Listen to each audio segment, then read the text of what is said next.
Olá, eu sou a Rita Cachaço e este é o Reatravessar, um podcast sobre mudar de vida.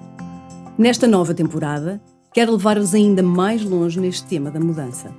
Vamos falar de mudanças de vida, de profissão, mudanças de alimentação, de hábitos e de formas de pensar.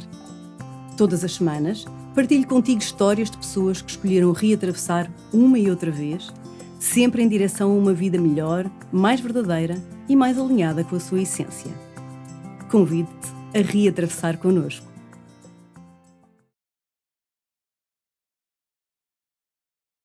Este episódio tem o patrocínio de Um Curso em Sabores. Olá, sejam muito bem-vindas e muito bem-vindos a mais um episódio do nosso Reatravessar, um podcast sobre mudanças de vida. Este episódio tem o patrocínio de Um Curso em Sabores, um curso onde vocês podem ficar a saber imensa coisa sobre alimentação vegana, anti-cancro, um curso criado por Isaura Faria, onde também podem aprender sobre cosmética natural, tudo para uma vida super saudável. Passo então aqui a apresentar a minha convidada de hoje. Eu estou mesmo muito feliz por tê-la cá. Não só porque ela nos vem falar também da sua própria história de mudança, mas porque nos vem trazer um tema que eu há muito queria ter aqui no podcast. O tema das constelações familiares. Ela é uma referência em Portugal nesta área, tem imensa experiência e sabedoria, e dou então aqui as boas-vindas à Maria Gurjão. Obrigada. Obrigada, Rita. Bom dia para ti, bom dia e boa tarde para todas as pessoas que nos ouvem, à altura em que efetivamente nos vão ouvir. E uma gratidão enorme, olha, por confiares no meu trabalho e me teres convidado para estar aqui, para nós podermos ter uma conversa sobre consciência sistémica, sobre as constelações, sobre a vida das pessoas e a família das pessoas. E tanto que isso traz, não é? E tanto que isso traz, Maria João. Olha, muito obrigada, Maria João, por teres aceito.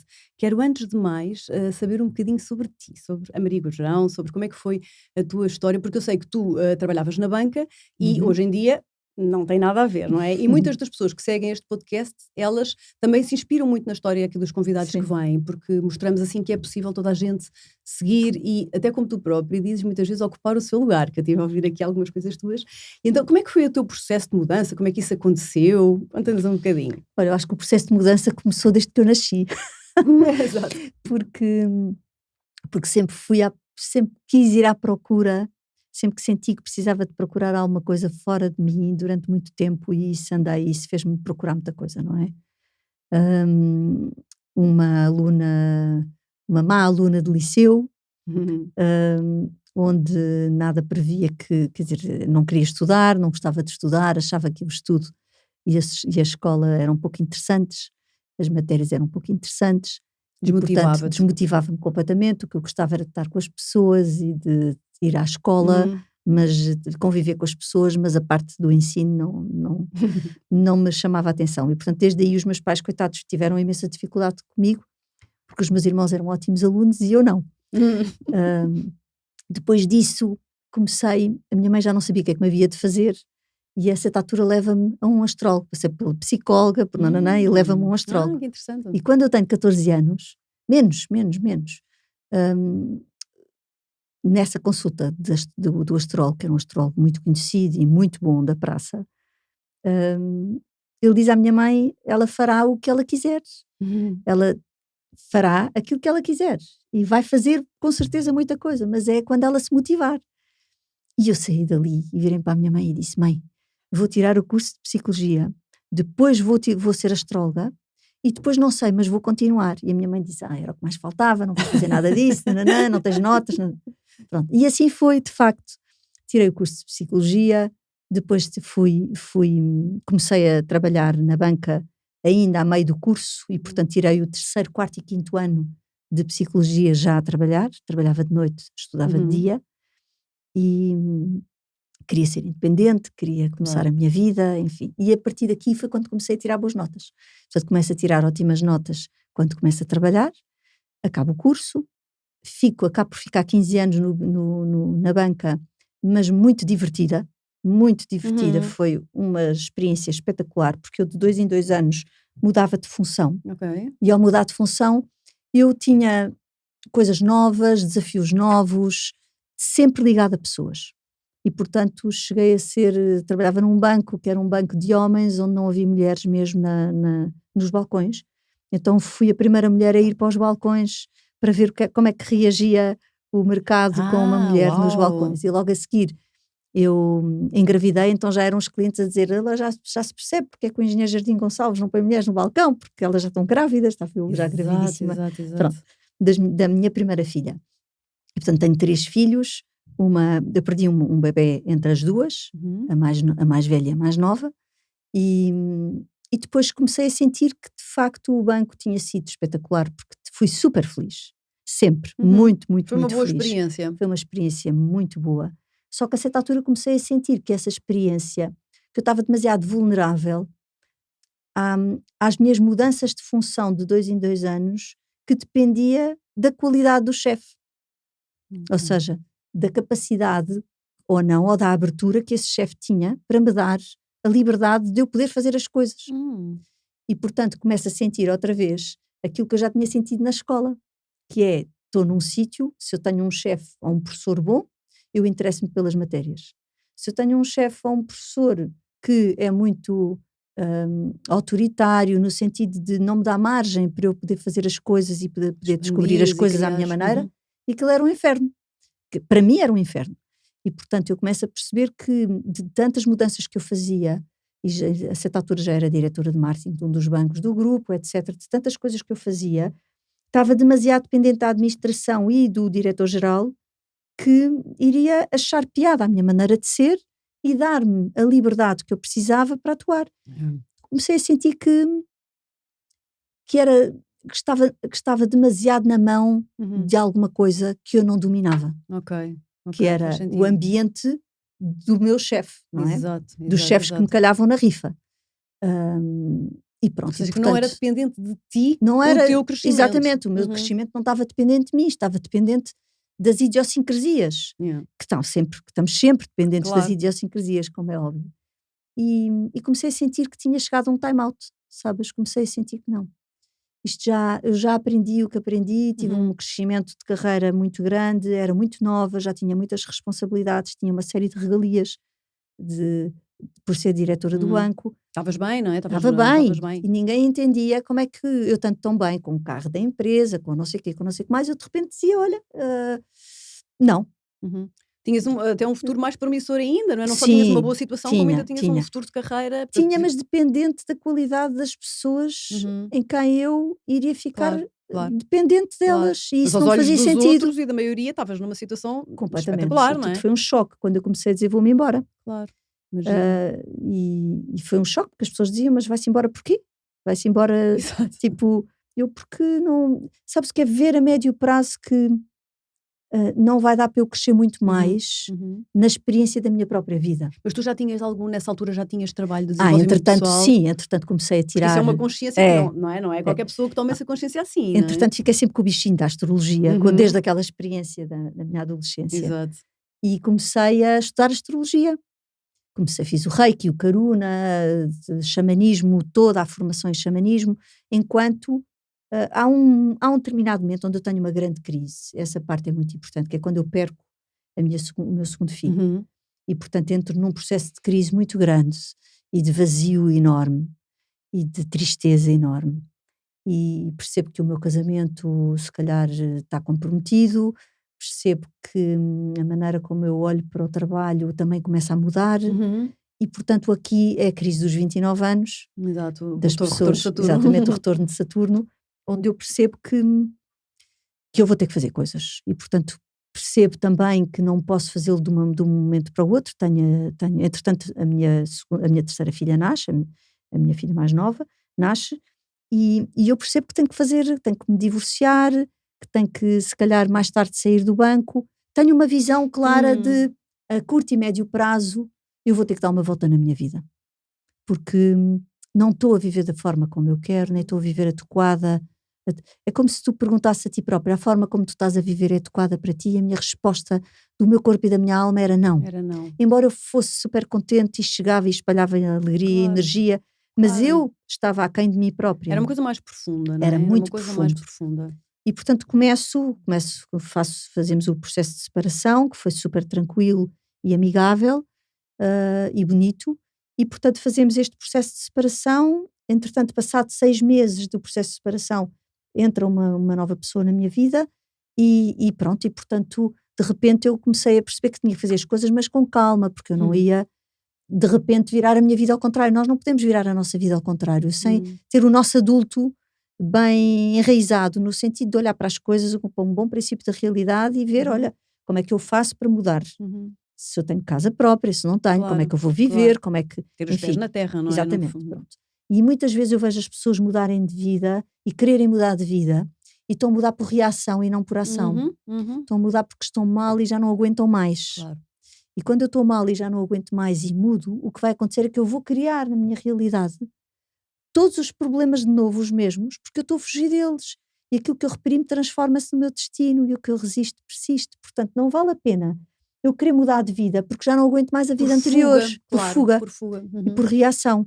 Eu tenho é que ser consciente que se a forma como eu estou a viver não é adequada para mim, eu tenho que chamar o meu adulto no sentido de começar a tomar decisões firmes, adultas, de preparar um terreno para que a vida se vá mostrando e vá dizendo de facto faz sentido ir por aqui, porque a própria vida está a abrir por ali. Exato. Mas para isso é preciso ter alguma consciência, não é? Ou seja, alguma autoobservação, alguma, não é?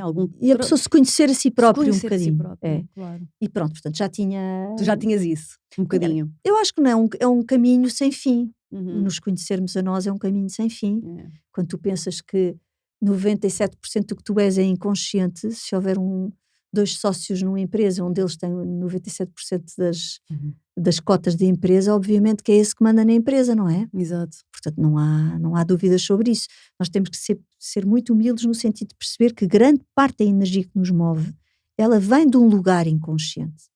Agora, se eu sou adulta no sentido de observar e de aprender a não reagir ou de aprender a sentir o impacto, mas a lidar com esse impacto e a assumir uma construção tranquila, às vezes é preciso um conflito, porque às vezes é preciso de movimento ou de uma tensão para gerar movimento. Exato. Mas se eu conseguir ir observando e me ir conhecendo nos meus limites, então as coisas correm de outra forma, não é? Claro.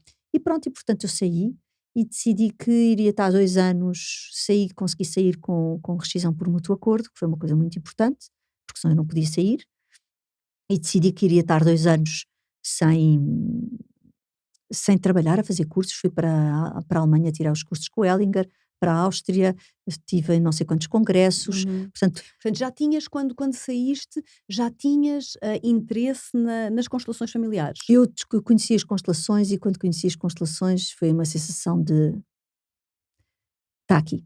É isto. É isto. Não sei exatamente o que é que estás a falar. É uma sensação de reconhecimento do corpo, de reconhecimento interno, é assim uma coisa mesmo de, sabes, eu sei fazer isto e não li em lado nenhum como é que isto se faz. É tão giro. É assim uma coisa muito forte. Entretanto, estava a estudar astrologia e pronto, e portanto na parte da astrologia psicológica, a pegar na parte, porque sempre tive, enquanto estive na banca, um papel de formação, de gestão de pessoas, de dinamização, e portanto eu estava sempre cheio de reuniões, de reuniões de grupo, chegava a organizar reuniões para 500 pessoas, enfim, e era diretora de um departamento que era durante um período de marketing e depois noutro período de animação comercial. E, portanto o meu trabalho era fazer as pessoas acreditarem que valia a pena trabalhar de uma forma mais divertida e de uma forma mais leve. E este foi nessa área que eu me fui especializando. Exato. Dentro do banco. E pronto, depois comecei a dar consultas de astrologia. Ao fim de 2 anos ao fim de 1 ano e meio começaram as pessoas, Maria aquela pessoa, Maria a outra. Eu comecei a receber em casa, num escritório que criei em casa. Depois aluguei uma sala no Ginásio Clube Português no Rato, onde tive muito tempo, 1 ano ou 2. Que giro, não fazia ideia. Sim. Também dei aulas lá há muitos anos no ginásio. Que engraçado. E depois abri o Espaço Amar. Criei o Espaço Amar. Que é uma referência em Lisboa, sim, até hoje é um espaço 14 muito anos. 14 anos, é um espaço 15, que praticamente sim. em Lisboa toda a gente conhece, Sim, não é? sim. Que tem imensa coisa, imensas áreas sim. da espiritualidade e de desenvolvimento pessoal, Sim. então é assim mesmo também um marco. Que giro. Olha, mas então esse processo assim de passagem, tu permitiste-te tirar esses 2 anos, não é? Porque felizmente tiveste essa possibilidade. Eu tive noção de que era importante parar para olhar para dentro e para ver o que é que nascia desse olhar para dentro. E portanto foi uma pausa, foi um período muito importante Não. de reencontro e de me posicionar em relação à forma como eu quero estar, o que é que eu preciso trabalhar em mim, o que é que... Foi um silêncio, sabes? Sim. Foi muito bom. Que é muito importante, não é? Que é Sempre muito sempre que importante. temos, obviamente, a possibilidade de o fazer, Sim. essa pausa é muito importante. Portanto, aí tu foste estudar, foste aprofundar aquilo que tu estavas a Eu perceber estudar, que era estou sempre aquilo. a estudar, não é? Estás sempre, não é? Eu estou sempre, mais do que estudar, estou sempre a... Eu questiono muitas coisas, eu estou sempre a refletir sobre as coisas e à procura da origem do sofrimento humano, sabes? Uhum. Há anos e anos e anos que a minha grande, o meu grande olhar vai, o que é que leva uma pessoa a sofrer? Porque muitas vezes eu vejo destinos tão duros e pessoas que têm destinos de uma violência que nós nem sabemos como é que é possível a pessoa aguentar, mas ao mesmo tempo essa pessoa tem uma resiliência, uma força. Uhum. Depois vejo pessoas com muito menos, destinos muito menos difíceis e afundadas. Isso levou-me à parte sistémica. Levou-me a perceber que aquilo que está na superfície e que aparentemente eu atraio ao nível de determinado tipo de eventos biográficos nesta vida, nesta biografia desde que eu nasci, na verdade são apenas a oportunidade que eu tenho de repetir uma rotunda de uma carga que vem do inconsciente, que ela vem do ambiente familiar, ela vem do ambiente familiar mais alargado, ela vem do país onde tu nasceste, do território, do continente e da humanidade. Portanto, nós estamos ligados, emaranhados numa teia invisível de amor, onde somos muito mais leais que livres. Então vamos entrar agora já no tema. Eu tinha aqui Sim. umas questões, mas já estamos a entrar no tema das constelações familiares ou consciência sistémica, não é? As pessoas conhecem mais, como estávamos aqui a falar agora antes de começar, conhecem mais o termo constelações familiares, que já está, hoje em dia, penso eu, que já é bastante conhecido. Há uns anos atrás, pouco ou nada se sabia, hoje em dia já é bastante conhecido, mais agora com a tal famosa série da Netflix, não é? Sim. Toda a gente já sabe, e ainda bem.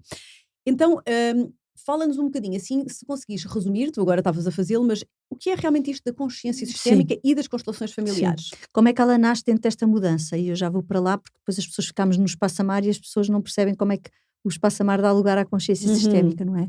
Portanto, eu, entretanto, começo a fazer constelações, começo a dar cursos de constelações e organizo o primeiro congresso de constelações familiares em Portugal, o primeiro congresso internacional.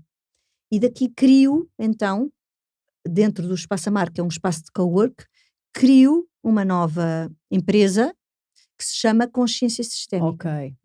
Onde eu coloco todas as minhas atividades, porque entretanto o Espaço-Amar, como é um espaço de cowork, passou a ser conhecido por muita coisa. Ou seja, pelas minhas atividades, mas também por muitas coisas da Ayurvédia, da astrologia, do curso, exatamente, eu própria já tirei da lá vários astrologia, cursos, etc. Claro, psicologia. e de psicologia junguiana, etc. Exatamente. E portanto, aquilo que eu senti foi que quando eu organizo o primeiro congresso internacional de constelações familiares na Universidade Católica em Lisboa, onde chamo os melhores palestrantes do mundo para virem a Portugal, começo então a criar um movimento de consciência sistémica e de constelações em Portugal. Que eu percebi que o Espaço-Amar era a empresa que suporta, porque tu não tens consciência sem amor. E tu precisas de amor para ampliar a tua consciência. Amor só, vais repetir dor. Amor com consciência tu curas. Só consciência tu repetes um padrão, mas não o consegues libertar. Exato. Porque as pessoas muitas vezes dizem, Maria, eu já sou consciente que atrai este tipo de relacionamentos, mas não é que eu não consigo atrair um relacionamento diferente, mas eu já sei que é este, mas como é que eu sabendo, eu repito. E as pessoas têm dificuldade em entender isto, porque tu precisas dos dois pilares. Amor com consciência. E quando tens amor com consciência, tu dás o salto quântico. E, portanto, muitas terapias e muita abordagem dá-te consciência, mas depois não te ensina a seres compassiva e voltar a amar a parte de ti que tu perdeste naquela história. E, portanto, tu ficas aquém de ti própria. E ficas frustrada, porque já és consciente do teu padrão, mas ainda não o consegues mudar. Exato. Outras vezes, nós não somos minimamente conscientes das coisas que estamos a repetir e estamos a repetir por amor, amor com dor. E, portanto, amor só não chega, consciência só não chega, tu precisas ter consciência com amor. Então, a consciência sistémica é suportada pelo Espaço-Amar. Curiosamente, duas empresas que se ligam até do ponto de vista de concepção, de ideal. E, portanto, o Espaço-Amar é quem suporta. Daqui para a frente só falamos em consciência sistémica porque o Espaço-Amar passou a ser um lugar de cowork e a consciência sistémica passou a ser efetivamente o lugar. Então criámos um grande campus de consciência sistémica, que é um grande portal a nível internacional, e daqui depois, passado 2 anos, organizei um segundo congresso internacional. Porque isso foi uma coisa mesmo em grande, não é? Foi Eu queria, gigante. tinha aqui isto para falar contigo, este tema desse congresso, portanto, Sim. quer o primeiro, quer o segundo, tu trouxeste pessoas de Foram vários 70 lugares, palestrantes. 60 palestrantes É. internacionais, não é? Sim. Portanto, foi uma coisa assim em grande. Com a Sofia Ellinger, sim. Que é filha do... Não, que era a mulher do Era a Ellinger. mulher, ok. Sim. Do criador, não é? Do criador. fundador Sim. disto que Sim. são as constelações familiares. Sim. Não é? Portanto, no segundo congresso internacional de consciência sistémica e constelações, ele acontece no campus da Universidade Nova de Carcavelos, Uhum, em plena pandemia, no final da pandemia, ainda com máscaras na cara. uhum. Foi assim um grande desafio. E temos 70 palestrantes, 5 salas, 3 dias, assim uma coisa gigante, Uhum. que correu maravilhosamente, com muita gente online, com pessoas de não sei quantas partes do mundo, e pronto. E portanto tivemos praticamente os representantes, tivemos uma indígena, tivemos uma mulher das tribos Zulus. Uhum. Foi espetacular. Incrível, Espetacular. incrível. E pronto, e portanto a partir daqui o campus em Portugal existe já há 2 anos ou 3, e agora acabo de abrir o campus de consciência sistémica físico, Exato. que é um lugar no meio da natureza, onde, se tu me perguntares como é que é o tema de mudança de vida e de decisão de mudar de vida, eu acho que estou agora com 51 anos, quase com 52, outra vez a mudar de vida. Ok. Outra vez a Outra mudar vez de no vida. reatravessar, não é? Sim, outra vez no reatravessar. Porque vou sair da casa onde vivo em Cascais, vou viver para o meio do campo, aquilo é um sítio lindo, é a meio caminho entre Sintra e Mafra, portanto é a 25 minutos de Cascais, nem tanto, a 30 minutos de Lisboa, é só autoestradas até lá, a pessoa demora menos tempo a chegar lá do que a estacionar o carro nos parquímetros Claro, no de centro Lisboa, da cidade. exatamente. E portanto é um sítio lindo, de uma imersão total no meio da natureza, junto ao Rio Lisandro. Para onde passaram todas as atividades Todas que as tu atividades já realizas, passaram para lá. que são muitas. Já passaram, já Já passaram este fim de semana que passou. Ah, maravilha! Então já E podemos mesmo anunciar sim, já aqui que está. todos os teus cursos e Sim, trabalhos sim, e consultas e tudo isso é tudo. lá. Portanto, num grande espaço, que é o campus físico dos cursos da consciência sistémica, com todas as atividades, todas as minhas atividades estão lá. E pronto, e temos um templo principal que se chama o Lagar das Almas, O Lagar das Almas, olha que lindo. onde vamos fazer alquimia, ou seja, onde vamos transformar aquilo que nós chamamos a transformação do metal em ouro, é a transformação da sombra em luz. E portanto os lagares antigamente eles tinham esta função de entrar a uva e sai o vinho, e depois o vinho fica nas pipas a maturar para ganhar a sua fermentação, etc.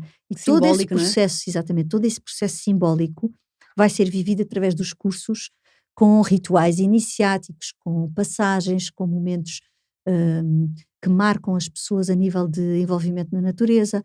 E temos também uma azanha, porque como é junto ao Rio Lisandro, o sítio também tem uma azanha com uma mó que anda com a água, enfim, aquilo é mágico. Estou desejosa de conhecer, Mágico. Então, vamos lá aqui falar um bocadinho de tudo, toda a magia que tu fazes aí nesse lugar. Quando falamos em constelações familiares, eu penso que hoje em dia muita gente já conhece, mas vamos pôr aqui realmente as coisas, para quem não conhece, Sim. perceber o que é e desmistificar ainda e podermos levar isto a cada vez mais pessoas. Existe, tanto quanto percebo, e tu vais-me corrigir, porque não é a minha área de especialidade, uma trama de ligações, não é? Que se vai perpetuando de forma familiar, não é? Através da passagem genética e não só, e que muitas vezes provoca os tais padrões que tu estavas agora ainda a dizer que observamos na nossa vida repetir-se, às vezes temos consciência deles, às vezes nem por isso, não é? Mas que também levam aqui a uma coisa que tu falaste, muito interessante aqui no outro podcast que eu te ouvi, que são as lealdades invisíveis, que é um tema muito interessante. Então, pegando aqui nisto, das lealdades invisíveis, que me parece uma coisa muito interessante de explorar, e estas tramas, não é, que nós temos com a nossa família, com os nossos pais, com os nossos filhos, como é que nós desatamos estes nós? Como é que tu fazes isso na prática? Olha, a primeira coisa é, nós recebemos o corpo dos nossos pais, e desse corpo que recebemos dos nossos pais, eles também receberam por sua vez o corpo dos avós. Portanto, eu tenho dentro de mim, em termos de herança, e todos nós temos dentro de nós em termos de herança, todas as memórias biológicas destas pessoas todas. Dos que vêm para trás de Dos que nós. vêm para trás de nós. Que dão lugar a que nós tenhamos, inclusivamente, o aspecto que temos. A fisionomia que temos. Exato. Portanto, nós herdamos a genética e a epigenética. E o que é a epigenética? São as histórias, os silêncios, os segredos, as dores, os talentos, as conquistas, as alegrias. Ou seja, nós herdamos não só a parte hereditária, mas a parte emocional. Tipo uma memória emocional que nos chega. Porque tudo aquilo, a família também tem alma. E, portanto, tu estás ao serviço da alma da família. Como é que isso funciona? Como é que isso acontece? Porque nós estamos numa agência cósmica e nessa agência cósmica nós escolhemos vir. Só que nós, ao escolhermos vir, nós temos um cardápio que nós escolhemos, porque nós não vimos assim. Nós na agência cósmica temos uma escolha. E essa escolha tem a ver com as experiências que nós precisamos de voltar a viver neste plano para transmutar e transformar. Só que eu, para ter a garantia que essas experiências que eu escolhi na agência cósmica são vividas, eu tenho que ter a garantia de ir encarnar e de ir ter um corpo, e de ir ter uma família, e de ir ter um país, e de ir ter uma cidade, e de ir ter uma cultura e um meio sociocultural que me permita garantidamente eu voltar a viver aquilo que eu preciso e que eu escolhi na agência cósmica. Eu escolhi, isso é muito importante, não é? Então, há um plano nessa agência cósmica que é um plano de garantir que aquilo que eu preciso de viver é repetido. Sabemos que todas as memórias e todas as situações que nós vivemos, elas acabam por ficar presas no corpo. O nosso corpo físico é o nosso templo sagrado e é onde reside a mente inconsciente. Exato. Por isso é que nós, imagina, eu estou na rua e vejo de repente alguém com quem eu tive um conflito por hipótese que esse conflito não está bem resolvido. E o meu corpo, antes de eu ganhar consciência de que vi a pessoa, já o meu corpo está o coração a disparar. Ou seja, o corpo é mais rápido e reage mais rápido. O que acontece é que o corpo, ao reagir, torna-se insuportável e a minha mente depois também tem que reagir. Por causa do excesso de energia do corpo. Exato. Então, a mente que funciona como uma espécie de um órgão que capta a porta dos sentidos, que capta o estímulo vai ao corpo, o corpo reconhece se efetivamente já teve uma experiência daquelas ou não, e vai categorizar como agradável ou desagradável. E depois disso vai mandar uma mensagem para o corpo a dizer reage de forma agradável ou desagradável. E, portanto, eu posso entrar com o meu cérebro reptiliano a dizer fuga ao ataque porque há aqui uma situação de conflito. Portanto, tudo isto acontece em milhares de frações de segundo. Só que a consulta é feita através daquilo que eu chamo a cesta mental. Ou seja, eu tenho uma grande base de dados dentro de mim. E essa base de dados, muitas vezes, e eu posso perguntar às pessoas que nos estão a ouvir, o tipo de eventos que já estiveram na vossa vida corresponde, se vocês acham que vocês têm um conflito com alguma coisa, uma dificuldade com alguma coisa, se efetivamente vocês sentem que aquilo que é a dificuldade que vocês têm com uma determinada situação é proporcional à situação em si. Ou seja, muitas vezes as pessoas chegam à consulta e vêm com uma dor e com um sofrimento de um tamanho que a biografia delas não justifica. O evento não é assim tão grave para elas estarem tão mal. Exato, é algo que vem de trás, é isso? É como se fosse uma dose homeopática que se vai somando e que a certa altura a pessoa é o gatilho daquela pessoa que diz não sei o quê ou que faz qualquer coisa, não é o que a pessoa fez, porque aquela pessoa e aquela situação não é suficientemente importante para a minha reação. Claro, para causar todo aquele sofrimento, todo aquele bolo, todas aquelas emoções. Exatamente, toda aquela alienação, toda aquela raiva, toda aquela... E, portanto, a questão de fundo é que, na maior parte das situações da nossa vida, o que nos acontece não é... Aquilo que nós sentimos não é proporcional àquilo que aconteceu. E quando é assim, é porque nós estamos a carregar uma carga sistémica.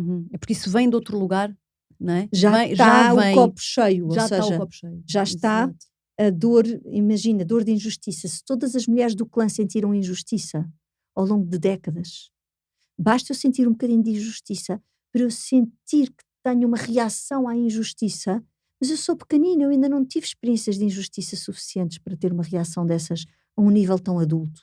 Ou seja, dentro de mim há uma lealdade inconsciente. A tal lealdade invisível que tu falas. E essa lealdade invisível, ela vem-nos através das células, porque as células são-nos dadas por estas pessoas, que são os nossos pais.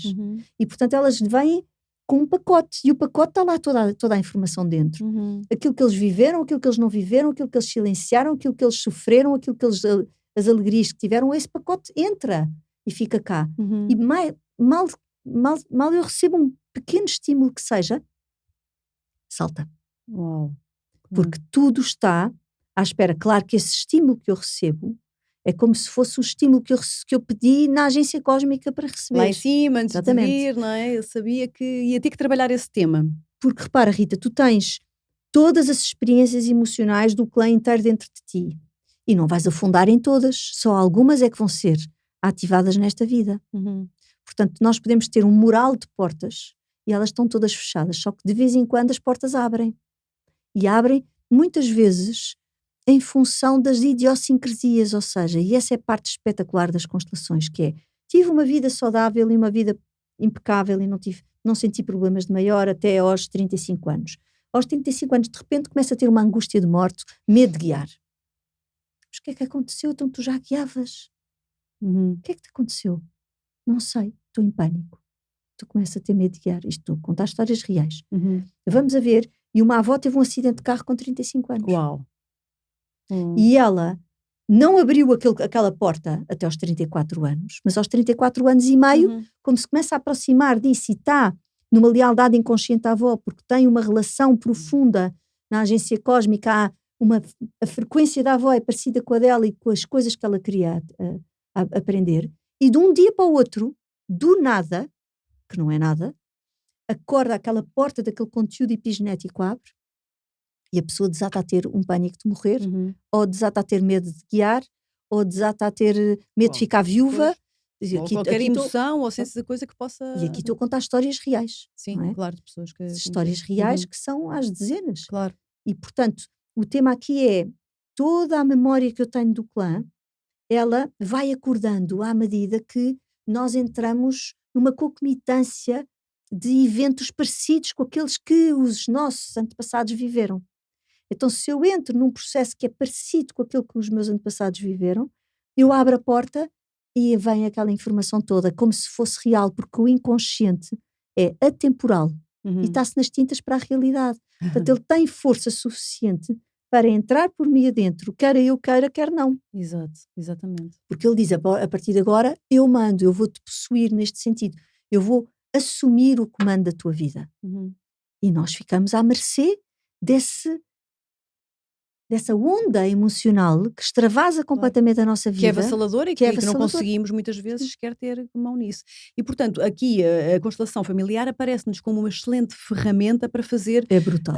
Um corte nesses padrões, diria bem assim? Não um corte, no sentido, um corte é uma palavra que em constelações implica ruptura. Certo. Aqui não há ruptura, porque as constelações fazem uma coisa linda, que é voltar da unidade para a unidade, da dualidade para a unidade e para a neutralidade.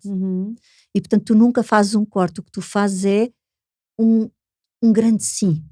Há uma anuência, há um olhar, voltar a tomar, voltar a abraçar aquilo que foi reprimido e aquilo que foi esquecido por dor. Porque a dor do sistema é tão grande que às vezes as pessoas não conseguem, que o próprio sistema não tem condições. Imagina uma criança que morre. Da família, não é? Da família. Uma criança que morre, uma criança com 3 anos que morre, uma criança que morre à nascença, uma criança com 5 ou 6 anos que morre. A família inteira afunda. Quem é que consegue lidar com isto? Exato, claro.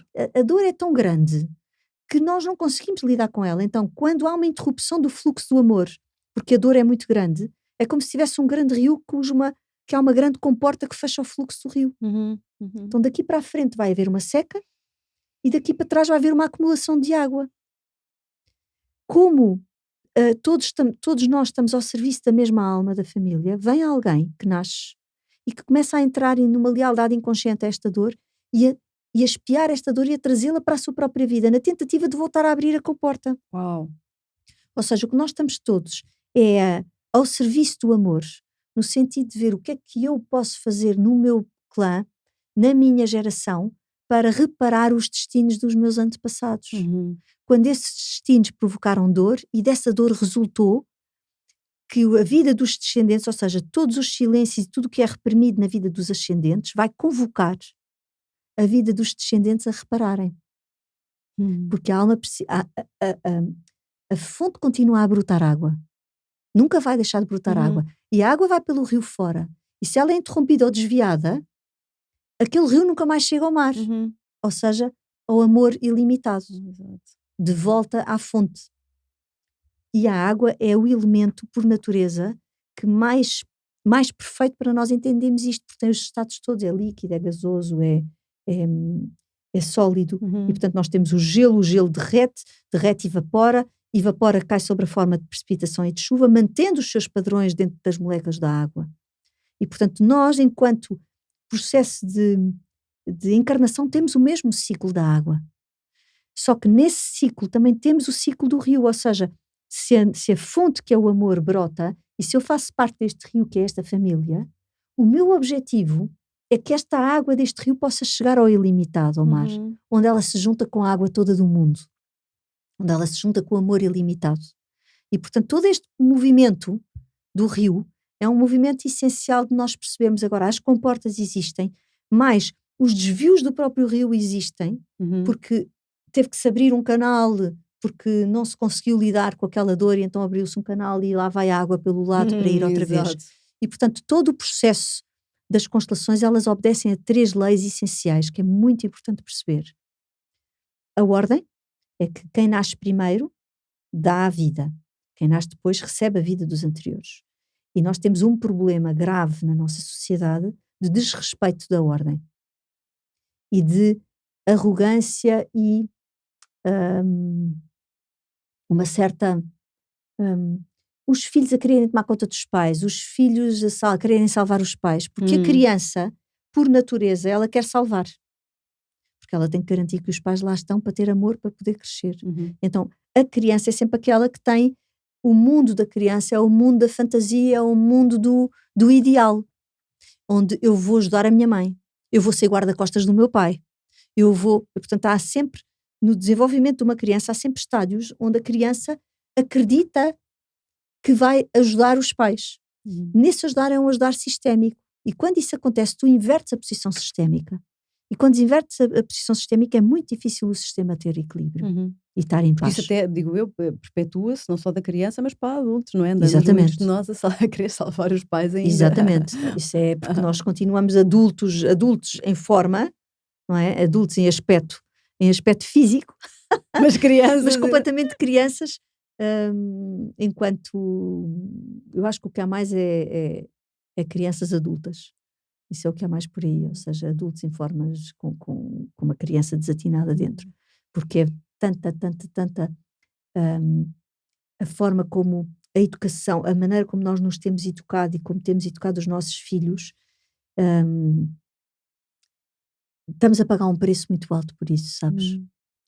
Porque hoje em dia ninguém educa para fazer homens e mulheres fortes.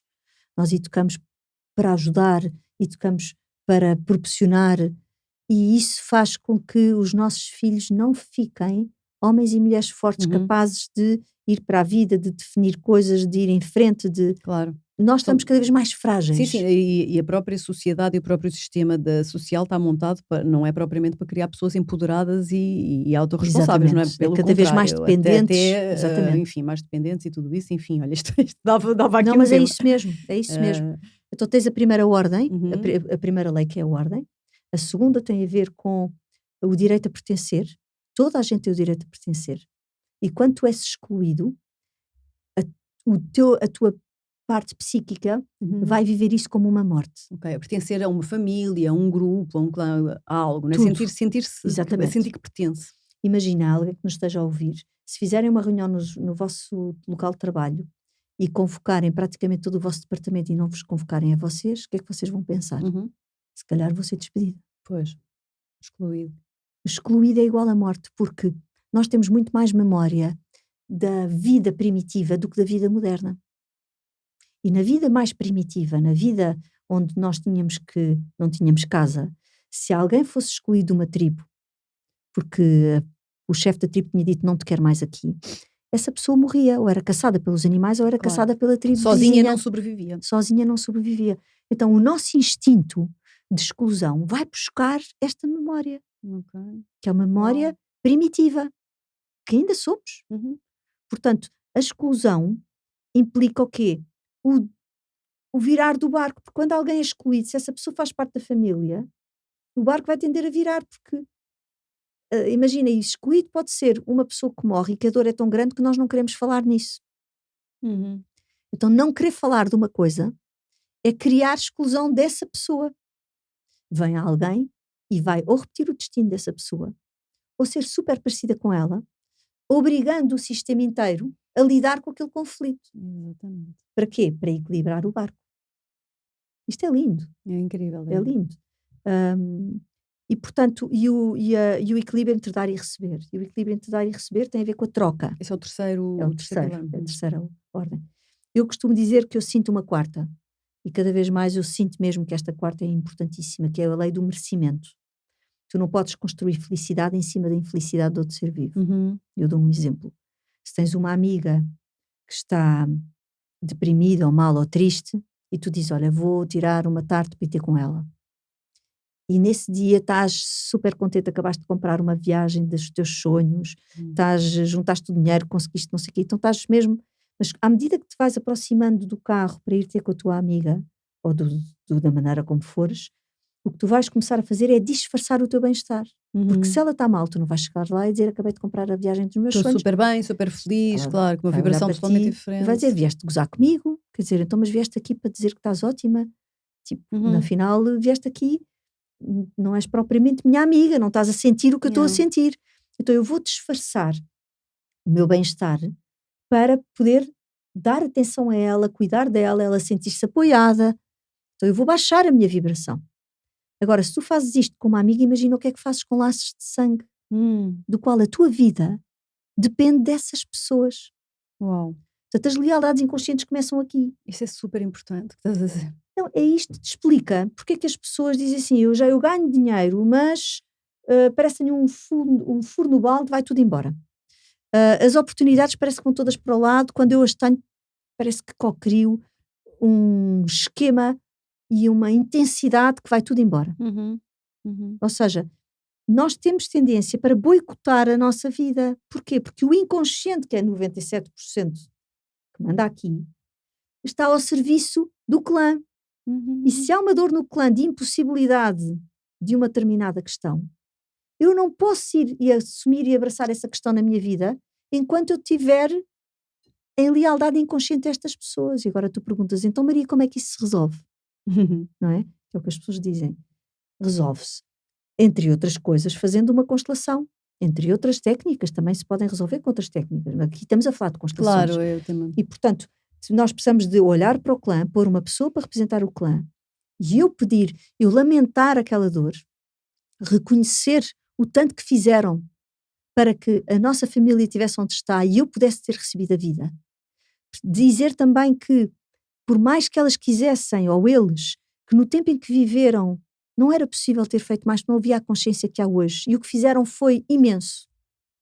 Devolver a dor e pedir autorização para seguir à minha maneira. Pedir para me abençoarem, para olharem para mim com bons olhos e me apoiarem quando eu sigo de uma forma nova, de uma forma diferente. E enquanto este ritual iniciático não é feito, as nossas vidas estão aquém da nossa própria luz. É como se eu, para resgatar a minha luz e para coroar a minha própria luz e para poder fazer nascer e para poder deixar a minha luz sair, que eu tenha que fazer alguns rituais com todos os meus antepassados, no sentido de eu poder devolver aos meus todos os ancestrais tudo aquilo que tem a ver e que ficou preso na memória mórfica do campo. Uau. Isto é lindo. É mesmo mágico, é mesmo mágico. É lindo. E outra parte muito mágica é que eu queria que me falasse um bocadinho, que é, a constelação faz com um grupo, não é? E muitas vezes as pessoas não conhecem, aliás, se calhar a maior parte das vezes, não é? Não conhecem quem está no grupo, e há uma parte muito interessante que é alguém escolhe, portanto, eu vou fazer, enfim, vou resolver um tema, não é? Vou fazer, constelar, como se diz, não é? Vou fazer representar um tema da minha vida e eu vou escolher alguém, eu voluntariamente escolho alguém desse grupo, é isto, não é? Que vai representar o meu eu, vai-me representar a mim. E eu fico só como observador dessa situação, não é? E depois escolho pessoas que representam todos Sim. os papéis, enfim, as personagens da minha vida. E isso é uma magia que acontece, não é? Como é que essa magia acontece? A física quântica explica isto bem, através dos campos morfogenéticos, nós estamos todos ligados, não é? E quantas vezes é que tu estás a pensar numa pessoa e essa pessoa te telefona? É verdade. E quantas vezes é que cada um de vocês entra num restaurante e alguém diz para aquela mesa e nós dizemos não, para aquela não, vamos para a outra. Uhum. Uma escolha assim que não tem uma razão racional, uma Exatamente, coisa porque intuitiva. nós deixamos de dar, nós deixamos, e isto é um ponto essencial, ainda bem que tu falaste nisto, porque nós deixamos de dar ao corpo a autoridade que ele tem. Uhum. Desenvolvemos a mente de tal maneira que a mente se dissociou do coração e do corpo. Então hoje em dia damos mais importância àquilo que pensamos e àquilo que é lógico do que àquilo que são os nossos instintos. Os animais dão-nos 10 a 0, mas nós temos a consciência animal dentro de nós, porque nós temos a consciência mineral, vegetal e animal dentro de nós. Estamos a aprender a ser humanos, portanto nós já temos a síntese destas consciências todas, só que estamos a mandá-las embora, porque estamos a desenvolver tanto a nossa parte intelectual que achamos a certa altura que a parte intelectual é a coisa mais importante. Não Claro. é a coisa mais importante. Claro. Portanto, nós temos que cada vez mais voltar a devolver ao corpo a autoridade do sentido. E isto é o que as pessoas aprendem no curso comigo, que é, durante um ano, voltam a sentir e a sentir que é chamada para aquela pessoa e de repente a pessoa está, até olha para mim e diz, e eu só digo, vá, faz o que sentes. Claro. Deixa-te ir, porque a tua sabedoria do teu corpo é muito maior, porque o teu corpo está ligado à tua mente inconsciente, tu sabes exatamente o que é preciso fazer. Claro, Isto é desconcertante para muita gente. Mas é por aí, digo eu que estou a te ouvir, eu acho que é por aí que nós temos a Nós temos possibilidade que de ir. dar o salto como espécie, não é? Porque de facto Só vamos dar o salto se formos por Sim, aí, Rita. É porque estamos numa doutrina do racional, não é? Não é? A mente racional é tudo, não é? Estamos aqui num pico de civilização que eu penso que está a começar a decair, não é? Porque já começam a haver muitas pessoas a falar de que há muito mais do que, não é? Que a mente racional não é aqui o big boss que tudo Sim, sabe, não é? sim.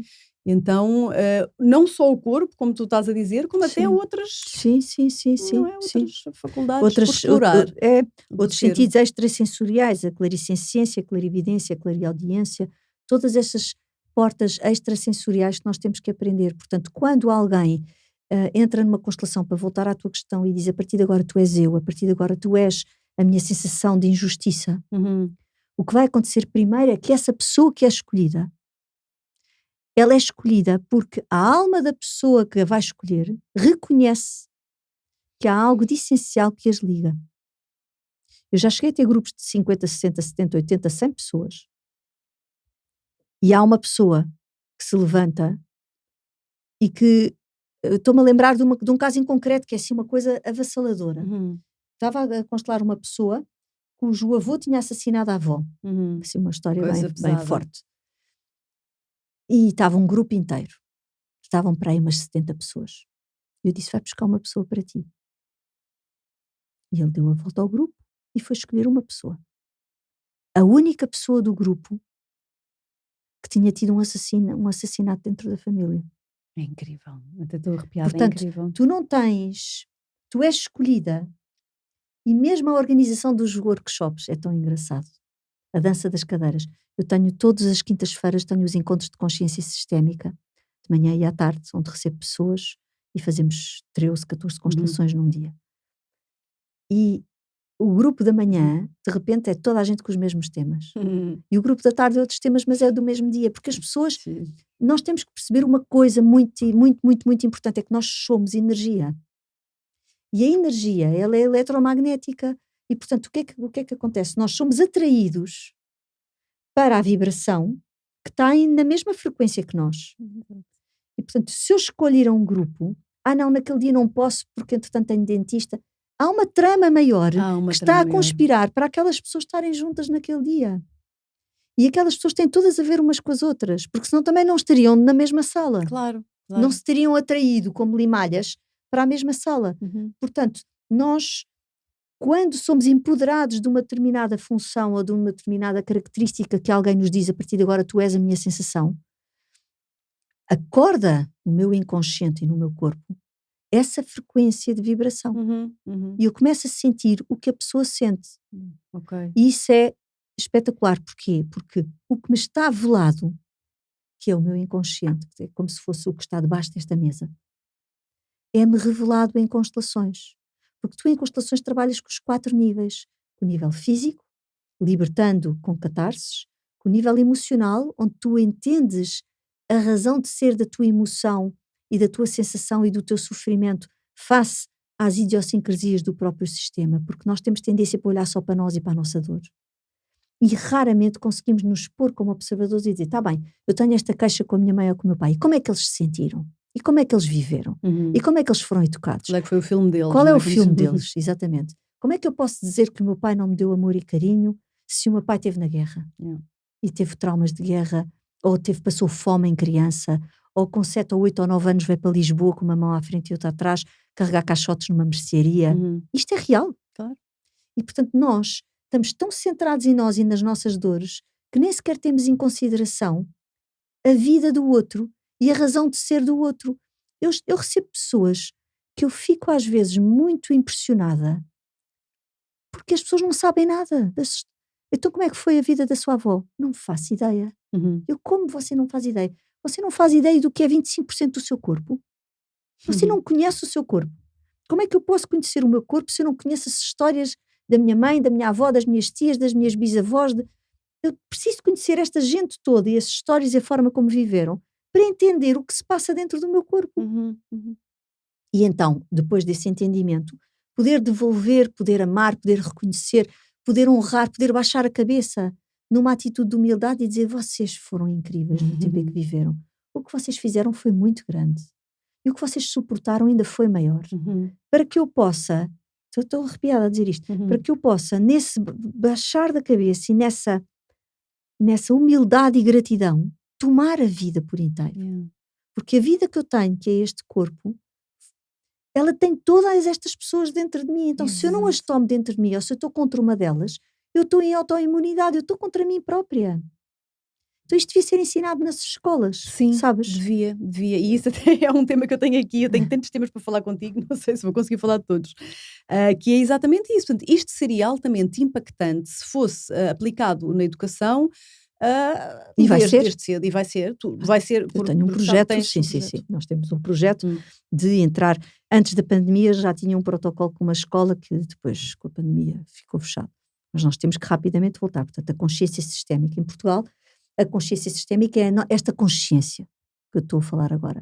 As constelações é uma ferramenta com que nós podemos trabalhar a consciência sistémica, porque é uma ferramenta incrível que nos dá a oportunidade de curar assim, com uma constelação, não é preciso muito mais.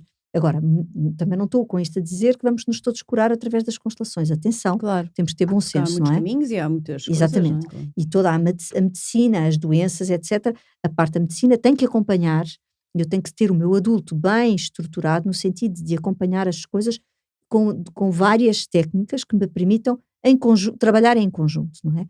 Agora, tu tens a pedagogia sistémica, tu tens a educação sistémica, tens o direito sistémico, tens a saúde sistémica. Isso é tão interessante. E, portanto, tens todas estas questões que, através do campus de consciência sistémica, estamos a criar para entrar pela sociedade adentro, dando cursos e formações a professores, a advogados, a enfermeiros e médicos. E todos os anos eu tenho não sei quantos médicos, não sei quantos advogados, já tive vários juízes na formação como alunos, psicólogos. Portanto, isto imensos. Já é assim deste ano. Então já há várias áreas que já estão completamente abertas a... Sim. E é incrível, porque essas pessoas tu estás-me a falar em juízes e médicos e advogados, essas pessoas são sementes que levam para as suas áreas este saber. Ainda levam essas sementes de uma forma muito silenciosa, sabes? Porque são poucos, ainda vivemos numa sociedade muito onde aquilo que não se vê é muito questionado e, portanto, as constelações familiares ainda estão num processo de legitimação científica. Estão num processo de legitimação científica, como a psicologia teve que passar por um processo de legitimação científica para chegar lá. E, portanto, como todas as ciências tiveram que passar. E estamos em processo de legitimação científica para exatamente provar que que funciona e que, porque há a questão legal, não é? Uhum. A psicologia, e bem, não reconhece as constelações, eu digo e bem, ainda bem, e bem, porque neste momento não há ainda processo de legitimação científica. Eu acho que a psicologia faz um papel fundamental aqui, e a Ordem faz um papel fundamental, a Ordem de Psicologia, porque está a pôr limites. E esses limites são essenciais de serem postos. Uhum. Porque senão toda a gente faz constelações, toda a gente, Claro. ou seja, esses limites obrigam as próprias constelações a se estruturar e a entrar em processo de legitimação científica, que é fundamental para um trabalho sério, para um trabalho honesto, para um trabalho, porque eu infelizmente, já vi muita coisa. Sim, claro. E também esse Isso é um perigo. e nós estamos assim numa era em que, por um lado, é muito bom porque há muita coisa a explodir, mas por outro lado, e da tua área e de tantas outras, incluindo a minha, enfim, há coisas a mais, não é? E há coisas pouco. É complicado. É Portanto, complicado. compreendo o que dizes. É. Mas, de qualquer modo, isso parece-me absolutamente fascinante, a ideia destes saberes serem levados Eu posso dar 2 exemplos, se quiseres. Dou-te um exemplo por cada área, queres? Adorava. Pronto, então olha, um exemplo de direito sistémico. Uma mãe e um pai estão a lutar por uma guarda conjunta, ou pela guarda de uma criança. Uhum. Nós temos que perceber que a criança, o corpo da criança é feito da mãe e do pai. Portanto, quando a mãe está em luta contra o pai ou o pai em luta contra a mãe, a criança está a criar uma personalidade esquizoide, que é a criança está em luta dentro dela própria. E, portanto, é a criança que não vai desenvolver o cérebro límbico, que é a parte da aprendizagem emocional. Tu, para aprenderes emocionalmente, tens que estar bem e descansada, porque senão estás em alerta. Uhum. Se estás no meio de um conflito, como é que tu podes aprender? Vais estar em alerta. Portanto, este casal vai para o tribunal. Há sempre um que vai ganhar e outro que vai perder. Quando um ganha e o outro perde, todos perdem. Porquê? Porque a criança perde. Uhum. Porque os pais continuam mal um com o outro. Mais um recurso, mais um recurso, mais um recurso. O que é preciso perceber? Primeiro fazer perceber que estes pais, que se eles gostam do filho, e se o filho, eles sentem pelo filho um amor ilimitado, Uhum. a melhor coisa que eles podem fazer é cuidar desse filho e não estarem um contra o outro. Então é preciso fazer morrer a relação conjugal para fazer nascer a relação parental. Ok. E numa constelação onde porque ambos estão a projetar um no outro as suas questões inconscientes. Portanto, ambos estão a ser gatilho um do outro. Porque a relação não correu bem, porque estão como crianças a projetar coisas, têm problemas com os seus próprios pais e estão ali. Portanto, há questões nas dinâmicas ocultas dentro dos casais que a maior parte das vezes não tem nada a ver com o casal. Quando tu fazes uma constelação ao casal, o casal é o primeiro a dizer assim: o nosso filho está acima de tudo. E é o primeiro a dizer: já não quero ir para tribunal, quero ir para uma reconciliação. Reconciliação de fazer morrer a relação conjugal para fazer nascer a relação parental. Porque aquela mãe e aquele pai vão ser companheiros de jornada para aquele filho a vida toda. A vida toda, claro. E, portanto, não há necessidade de ir para tribunal. Quando tu atuas assim, 80% dos casos ou mais não têm reincidências de E tribunal. já há então Sim, há estatísticas. Eu tenho uma data no meu canal do YouTube tens uma data de vídeos sobre isto. Isso é muito interessante. Portanto, isso já se aplica. Isso já se aplica. Não cá em Portugal ou cá? No Brasil. No Brasil. No Brasil. Cá houve um juiz que começou a fazer e depois parou e agora penso que irá retomar. Vamos devagar, não é? Devagar que eu tenho pressa. Mas no Brasil tu tens livros escritos de direito sistémico e tens... eu sou professora na Universidade de Direito Sistémico no Brasil. E portanto dou lá um módulo que é uma universidade que existe, reconhecida pelo Estado brasileiro, etc. E portanto faço parte do corpo docente dessa universidade. Claro, portanto estás bem bastante por dentro. Exatamente. Ao nível, por exemplo, de aprendizagem, imagina que tu tens uma criança que a mãe e o pai têm dificuldades e o professor apercebe-se de que a criança chega à sala de aula com fome porque não tomou o pequeno almoço. Qual é a primeira reação do professor? É dizer mal dos pais. Quando o professor diz mal dos pais da criança, a criança, por lealdade inconsciente, mesmo que não perceba, mas que vai intuir, porque vai sentir, vai criar uma relação cada vez mais forte com os pais, porque ela vai defendê-los, e a professora perde a criança dentro da sala. Pois a criança vai fazer o quê? Fica uma criança rebelde dentro da sala, porque sente que não está a ser respeitada. Percebo. Pronto. Outra coisa, por exemplo, ao nível de educação. Uma mãe que imigrou, um casal que imigra para Portugal, por exemplo, e a mãe não está contente em Portugal, não gosta de Portugal. A criança não vai conseguir aprender o português.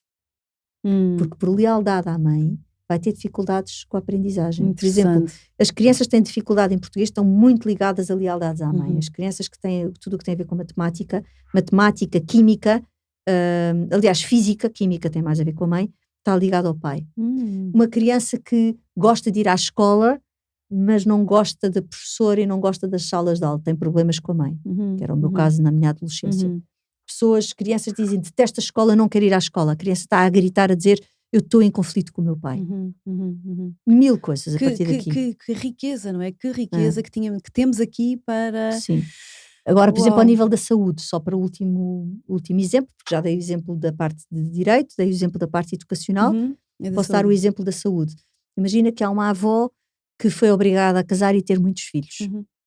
E que não era essa a sua vontade. Exatamente. Não é? E nós sabemos o quanto isto há muito pouco tempo era verdade. Claro. Ou que perdeu muitos filhos no parto, ou foi obrigada a fazer muitos abortos pelo seu marido. Numa época onde os maridos tinham esta força, não é?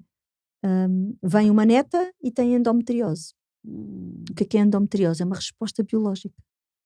Não é seguro ter filhos, então é preferível eu ter uma resposta biológica. Eu crio uma resposta biológica no meu corpo, porque como estou por lealdade inconsciente muito ligada à avó, eu nesta vida vou criar condições de não ter filhos ou ter dificuldade em tê-los, para garantir o meu inconsciente que eu não vou viver a mesma coisa que a avó viveu, para compensar. Isso é impressionante.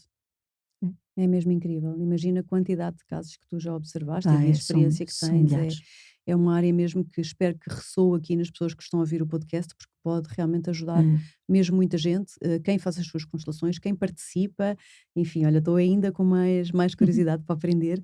Eu tinha imensa coisa para falar contigo, mas já estamos aqui a chegar assim ao nosso tempo limite. Mas quero fazer-te uma pergunta, que é assim a pergunta que faço aqui aos meus convidados sempre para fechar, que é um tema, com este tema da mudança, não é? Então, que conselho tu poderias dar? Conselho, dica, o que tu sentires de dizer a quem está neste momento a ouvir-nos e está assim com vontade de uma mudança na sua vida, ou já está a mudar, esteja assim com este tema. O conselho maior que eu posso dar é todos os dias perguntarem-se a si próprios quem sou eu para mim e quem sou eu para os outros. E a partir daí vão perceber a partir de que lugar é que querem a mudança.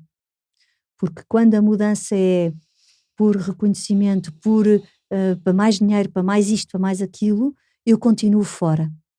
E eu vou perpetuar o mesmo padrão. E aí é preciso ter cuidado, porque a mudança, enquanto eu tenho um patrão que me paga o ordenado, mal ou bem eu posso estar zangada, ou não, mas o ordenado está ali. Quando eu me despeço e fico por conta própria, a tolerância é zero, ou seja, já sou eu a co-criar toda a minha realidade.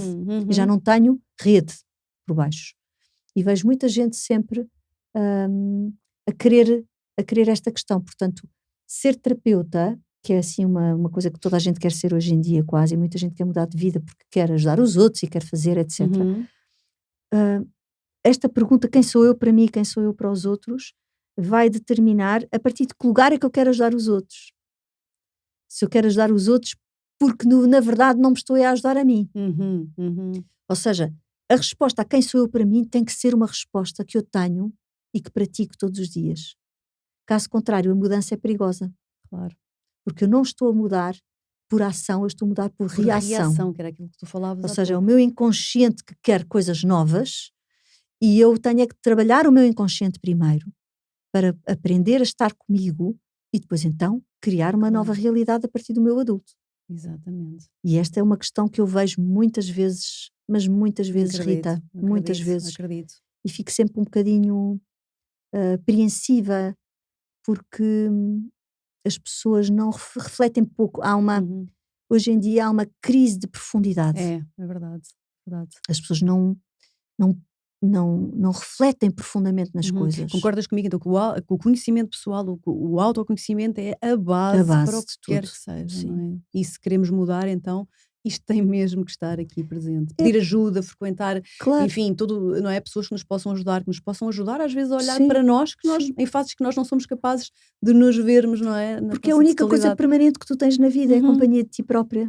Não tens mesmo. mais nada permanente. É mesmo. O resto é tudo impermanente. Agora, de lidares contigo e com este corpo, é aquilo que tu tens permanente. Sente que a relação contigo e o teu próprio corpo também é impermanente porque está sempre a mudar. Mas a relação comigo e eu ter que lidar comigo é a única coisa permanente que eu tenho. Mesmo. Portanto, é a coisa mais importante que eu tenho para fazer na vida. É cuidar de mim, lidar comigo e abraçar-me, e ser muito paciente, muito compassiva e aprender a ser tão paciente comigo quanto eu sou com os outros. Que as pessoas não são. Uou. Que lindo, que lindo. Olha, obrigada, que bonito conselho, que bonitas dicas, que linda conversa. E agora, onde é que esta gente toda que vai adorar conhecer-te pode encontrar-te nas redes sociais, fisicamente? Conta-nos tudo.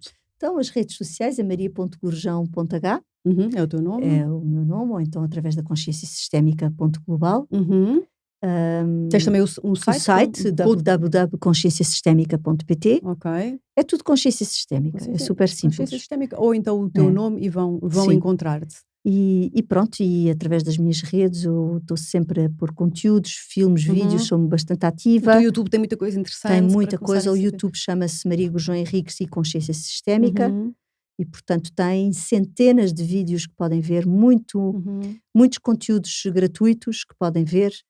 E que também depois vou lá pôr também este podcast, depois passas-me o link, claro, e eu também ponho lá este claro. podcast. E vamos conhecer o teu espaço, não é? Também estou muito, muito desejosa de o conhecer e espero que os nossos ouvintes também, porque deve ser encantador. E aí podem ter também consultas contigo, tu ainda dás consultas? Consultas individuais faço online neste momento, estou a reduzir, porque a forma como eu consigo ser útil em grupo, chego a muito mais pessoas, ou seja, numa hora sou capaz de fazer 3 constelações em grupo. Claro. E portanto o meu objetivo é poder chegar e poder tocar o coração de mais pessoas que estão aflitas. E portanto cada vez mais grupos, eventos, fazemos muitas coisas. Portanto nesse espaço e fazes os cursos. as constelações e os cursos. E os cursos. As consultas individuais para situações de urgência. Certo. Saúde, cada vez mais estou a reduzir, porque acho que não é justo estar uma hora com uma pessoa quando posso estar uma hora com 3 pessoas. Claro, e ajudar mais. E fazer mais pessoas, claro. Não é justo. Exato, exatamente. E pronto, portanto... Uau, então vamos conhecer aí o teu espaço e o teu trabalho, porque podes ajudar muita gente. Olha, eu estou muito, muito, muito feliz de ter tido aqui, foi uma linda conversa. Sinto que tu tens uma missão, não é? Tu és uma mulher de missão. Missão. Tu tens Sim. aí uma missão. E esta sala esteve cheia hoje. Esteve cheia, esteve mesmo cheia. Obrigada. Muito bom, muito bom. Sejam felizes todos. Um grande coração para toda a gente. Obrigada, minha querida. Obrigada a todos por estarem aí. Espero que tenham gostado tanto deste episódio como eu. Adorei. Vejo-vos aqui na próxima semana com mais um convidado incrível, com mais histórias de mudanças, mais dicas para aprofundarmos e para vivermos melhor. Não se esqueçam de fazer a subscrição aqui do canal do YouTube para podermos também chegar a mais gente e agradecer então aqui ao Curso em Sabores por ter patrocinado mais um episódio do nosso Reatravessar. Até para a semana. Beijinhos. Este episódio foi patrocinado por Um Curso em Sabores.